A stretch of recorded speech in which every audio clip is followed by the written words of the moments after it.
जी हां दोस्तों, शाह के खिलाफ ममता का तगड़ा कदम, बीजेपी शाह दोनों की बढ़ने जा रही मुश्किलें। अखिलेश संग बंद कमरे में ममता की 20 मिनट की महत्वपूर्ण बैठक। स्वागत है आप सभी का। आप देख रहे हैं द राजनीति का विशेष सेगमेंट खबर और विश्लेषण। मैं हूं जब्बार खान। दोस्तों, आखिर ममता बनर्जी ने मोदी, शाह और पूरे भारतीय जनता पार्टी के खिलाफ बंगाल में ऐसी कौन सी रणनीतिक तौर पर कदम उठाया जिसको लेकर बीजेपी खेमे में हलचल है। आखिर अखिलेश यादव के साथ में बंद कमरे में 20 मिनट की मीटिंग करके ममता बनर्जी ने अब शाह के खिलाफ ऐसा क्या भंडाफोड़ करने जा रही है जिससे दिल्ली तक हलचल मची है। दोस्तों, आपको पहले खबर बताएं, उससे पहले पश्चिम बंगाल।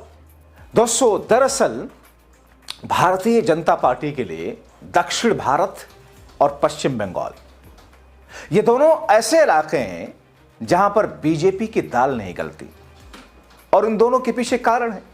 दक्षिण भारत जहां का लिटरेसी रेट बहुत हाई है, और दोस्तों एक बार ऐसे ही कह दिया था, केरला और उत्तर प्रदेश, नॉर्थ ईस्ट के लोगों को लेकर के राहुल गांधी ने एक तुलना कर दी थी।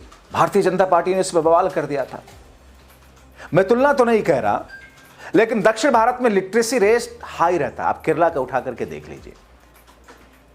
दक्षिण भारत में हिंदू मुसलमान वाला टकराव राजनेता वहां पैदा नहीं करते हैं, लेकिन भारतीय जनता पार्टी जब से दक्षिण भारत में सक्रिय हुई, सक्रिय तो बहुत जमाने से, लेकिन उसकी दाल वहां के लोग गलने नहीं देते हैं। और इनके एक नेता थे वो येदियुरप्पा, वही येदियुरप्पा जिनके बारे में स्टेट से एक बार अमित शाह ने कह दिया था कि सबसे भ्रष्ट सरकार यहां की येदियुरप्पा की रही है, जबकि बीजेपी ही की सरकार रही। गलती से वो कह गए थे। मगर दोस्तों, कर्नाटका छोड़ करके दक्षिण भारत में कहीं भी स्पेस भारतीय जनता पार्टी का नहीं था, अब थोड़ा सा बढ़ा। पश्चिम बंगाल जहां पर भारतीय जनता पार्टी के लिए स्पेस ना के बराबर था, बीते एक दो चुनाव में बीजेपी ने कुछ गुणागणित करके अपनी हिंदुत्व वाली बिसात पर कुछ ऐसी गोटियां फिट की जिससे कुछ चीजें हुई। लेकिन पिछली बार का आपका चुनाव याद है ना, पूरा गोदी गिद्ध ये कहता था कि बीजेपी तो एकदम 2/3 बहुमत से हासिल करने जा रही है। मगर ममता बनर्जी ने एक झटके में बीजेपी के सारे सपने में पानी फेर दिए थे। अब बंगाल को दरअसल Bharatiya Janata Party by hook by crook किसी भी हाल में जीतने की कोशिश कर रही है।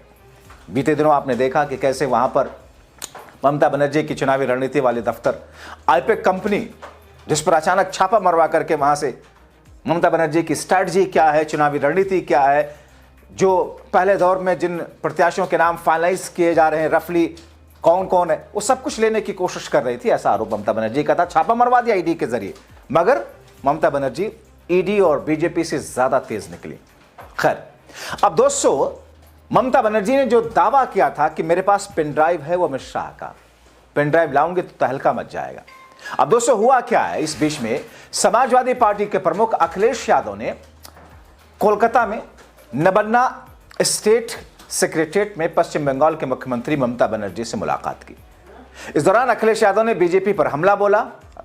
अखिलेश ने कहा, जो कुछ कहा आपको सुनवाता हूं, लेकिन तो इस बंद मुलाकात के मायने निकाले जा रहे हैं और उसमें उस पेन ड्राइव का लिंक भी ढूंढा जा रहा है। अब दोस्तों, इस मुलाकात को विपक्षी एकजुटता, आने वाले राजनीतिक घटनाक्रम के लिहाज से काफी महत्वपूर्ण माना जा रहा है। 20 मिनट नहीं, 40 मिनट तक वैसे मुलाकात हुई, लेकिन 20 मिनट बहुत सीक्रेटली मुलाकात हुई। डिंपल यादव भी साथ में रही।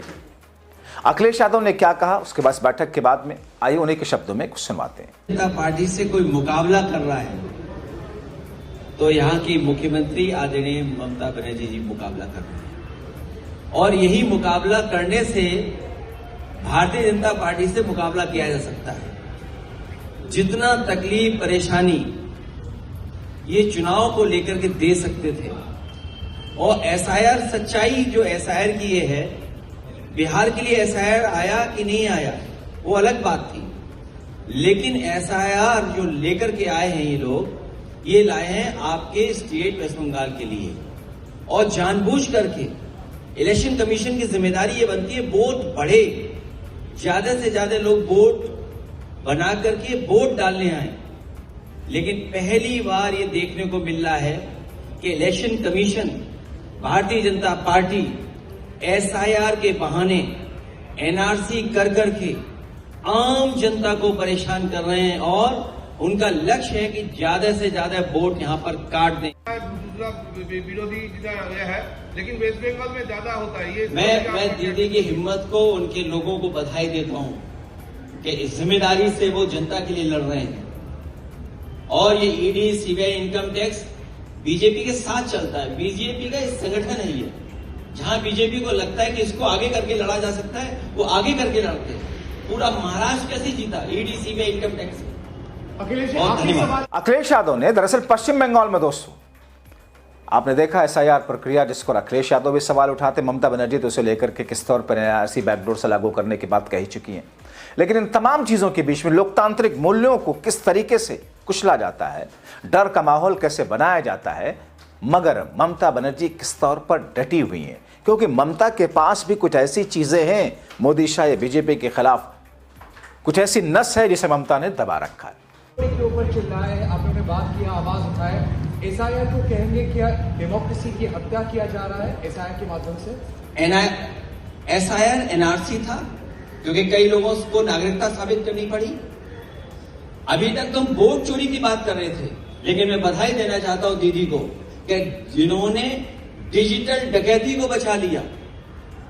सोचिए, डिजिटल डकैती की उन्होंने, वो क्या हासिल करना चाहते थे?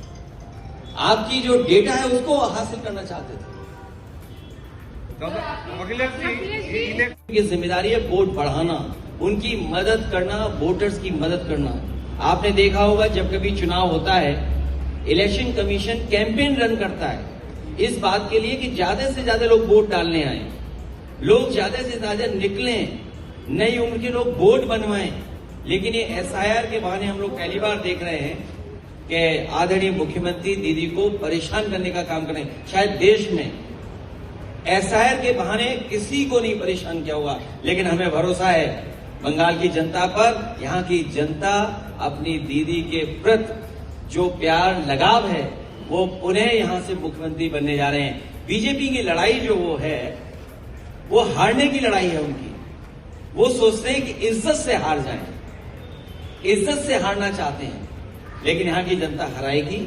और हमें उम्मीद है कि सेक्युलर फोर्सेस और जो हम भाईचारा एक दूसरे से मिलकर के चलते हैं। दोस्तों, ममता बनर्जी, उनके भतीजे अभिषेक बनर्जी, जिन्होंने पहले एसआईआर को एक बड़ा घोटाला बताया था, कई बार चुनाव आयोग के साथ, अधिकारियों के साथ मुलाकात कर चुके हैं।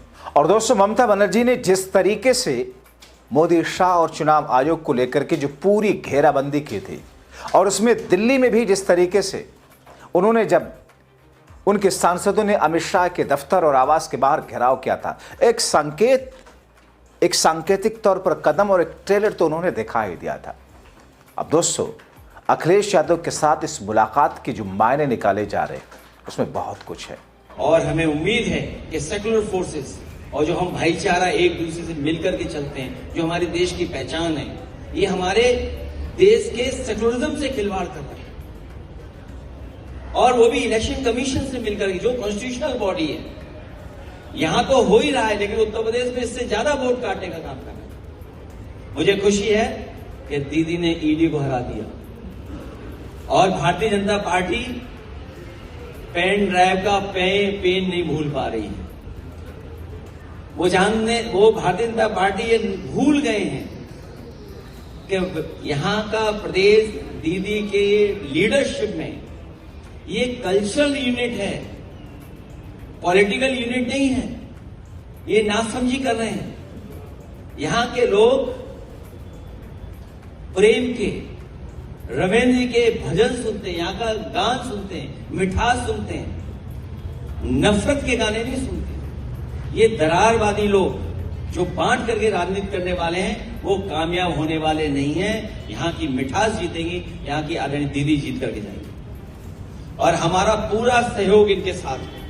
अखिलेश जी, एक ही बात है, अब अखिलेश और ममता की इस मुलाकात से दरअसल बीजेपी की नींद उड़ी है। अखिलेश ने कहा कि बीजेपी पेन ड्राइव का पेन भूल नहीं पा रही है। तो आखिर क्या है उस पेन ड्राइव में? ममता बनर्जी ने उसे निकालने का सही मौका अखिलेश यादव के माध्यम से एक तरीके से विपक्ष के साथ मानो मिलकर के तैयार कर लिया। अब काउंटडाउन चल रहा है। ये काउंटडाउन मोदी और शाह की धड़कनें बढ़ाए हुआ है। आप क्या सोचते हैं? अपने राय कमेंट बॉक्स में जरूर लिखें।